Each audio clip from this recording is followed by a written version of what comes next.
আলহামদুলিল্লাহ ওয়াসসালাতু ওয়াসসালামু আলা রাসূলিল্লাহ ওয়া আলা আলিহি ওয়া আসহাবিহি ওয়া বা'দ। সম্মানিত দর্শক শ্রোতা, প্রিয় ভাই বোনেরা, আমরা অনেকেই প্রশ্ন করে থাকি বিভিন্ন সময়ে যে জান্নাত লাভের সহজ কোনো আমল আছে কিনা। আসলে আল্লাহ সুবহানাহু ওয়া তাআলা কোরআন এবং রাসূল সাল্লাল্লাহু আলাইহি ওয়াসাল্লামের হাদিস থেকে আমরা যে বিষয়গুলো বুঝি, রাসূলুল্লাহ সাল্লাল্লাহু আলাইহি ওয়াসাল্লাম জান্নাত লাভের জন্য বান্দাকে উৎসাহ দিয়েছেন, উম্মাহকে উৎসাহ দিয়েছেন।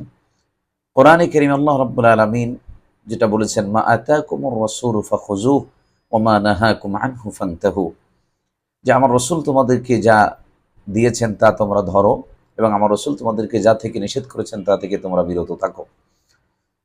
তো আল্লাহ রাব্বুল আলামিন যা করতে বলেছেন সে সকল কাজগুলো করা এবং রাসূল সাল্লাল্লাহু আলাইহি ওয়াসাল্লাম যেগুলো আমাদেরকে করতে বলেছেন সেগুলো করা, আর আল্লাহ যেগুলো করতে নিষেধ করেছে এবং রাসূল সাল্লাল্লাহু আলাইহি ওয়াসাল্লাম যেগুলো করতে নিষেধ করেছেন তা থেকে বিরত থাকার মাধ্যমেই মূলত জান্নাত অর্জন করা যাবে। তারপরও রাসূল সাল্লাল্লাহু আলাইহি ওয়াসাল্লাম বিভিন্ন সময় সাহাবায়ে কেরামদের বিভিন্ন চাহিদার আলোকে বিভিন্ন সময় সাহাবায়ে কেরামদেরকে উৎসাহ দানের জন্য রাসূলুল্লাহ সাল্লাল্লাহু আলাইহি ওয়াসাল্লাম জান্নাত লাভের জন্য সহজ কিছু আমল পদ্ধতি রাসূলুল্লাহ সাল্লাল্লাহু আলাইহি ওয়াসাল্লাম বলে দিয়েছেন, যেগুলো আমরা হাদিসের ভিতরে পাই। যেমন একটি হাদিস আসছে, হযরত আলী রাদিয়াল্লাহু তাআলা আনহু বলছেন, মান ক্বারাআ আয়াতাল কুরসি ফি দুবুরি কুল্লি সালাতিন মাকতুবা লাম ইয়ামনাহু মিন দুখুলিল জান্নাতি ইল্লা আন ইয়ামুত।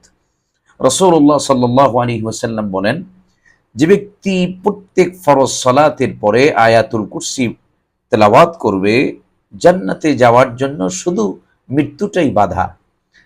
সুবহানাল্লাহ বিহামদি। কত সুন্দর একটি চমৎকার আমল। আমরা প্রত্যেক ফরজ সালাতের পরে আমরা এই আয়াতুল কুরসি পড়তে পারি। এর মাধ্যমে আল্লাহ রাব্বুল আলামিন যদি কবুল করেন আমাদেরকে আল্লাহ তাআলা জান্নাত দান করবেন। এছাড়াও আরো কিছু আমল রাসূল সাল্লাল্লাহু আলাইহি ওয়াসাল্লাম যেগুলো বলেছেন, আল্লাহর হাবিব সাল্লাল্লাহু আলাইহি ওয়াসাল্লাম সাইয়্যিদুল ইস্তিগফারের ব্যাপারে আল্লাহর হাবিব সাল্লাল্লাহু আলাইহি ওয়াসাল্লাম বলতেন যে যদি কোনো ব্যক্তি দিনের বেলা ইস্তিগফারটি পাঠ করে আর সে সন্ধ্যা হবার আগেই মারা যায় তাহলে সে জান্নাতে যাবে। আর যদি কোনো ব্যক্তি সন্ধ্যাবেলা পাঠ করে এবং সকাল হওয়ার আগে মারা যায় তাহলে সে ব্যক্তি জান্নাতে যাবে।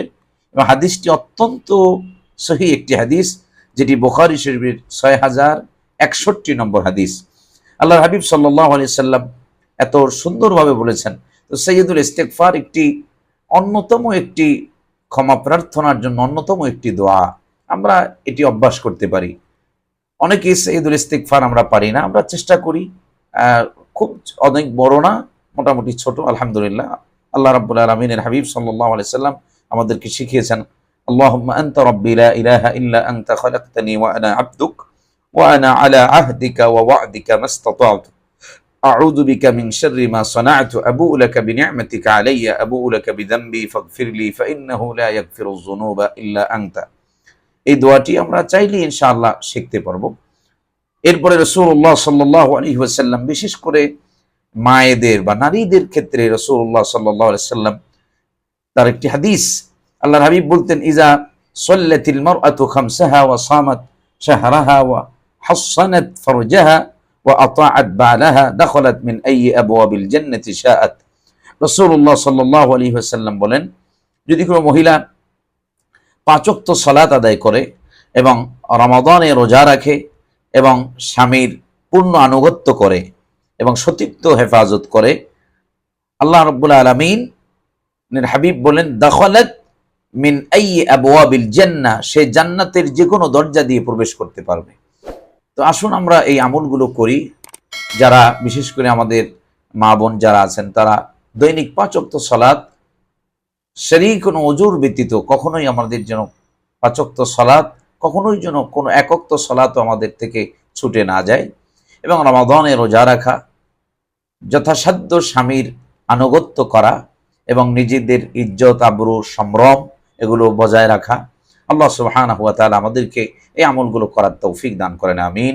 আসসালামু আলাইকুম ওয়া রাহমাতুল্লাহি ওয়া বারাকাতুহু।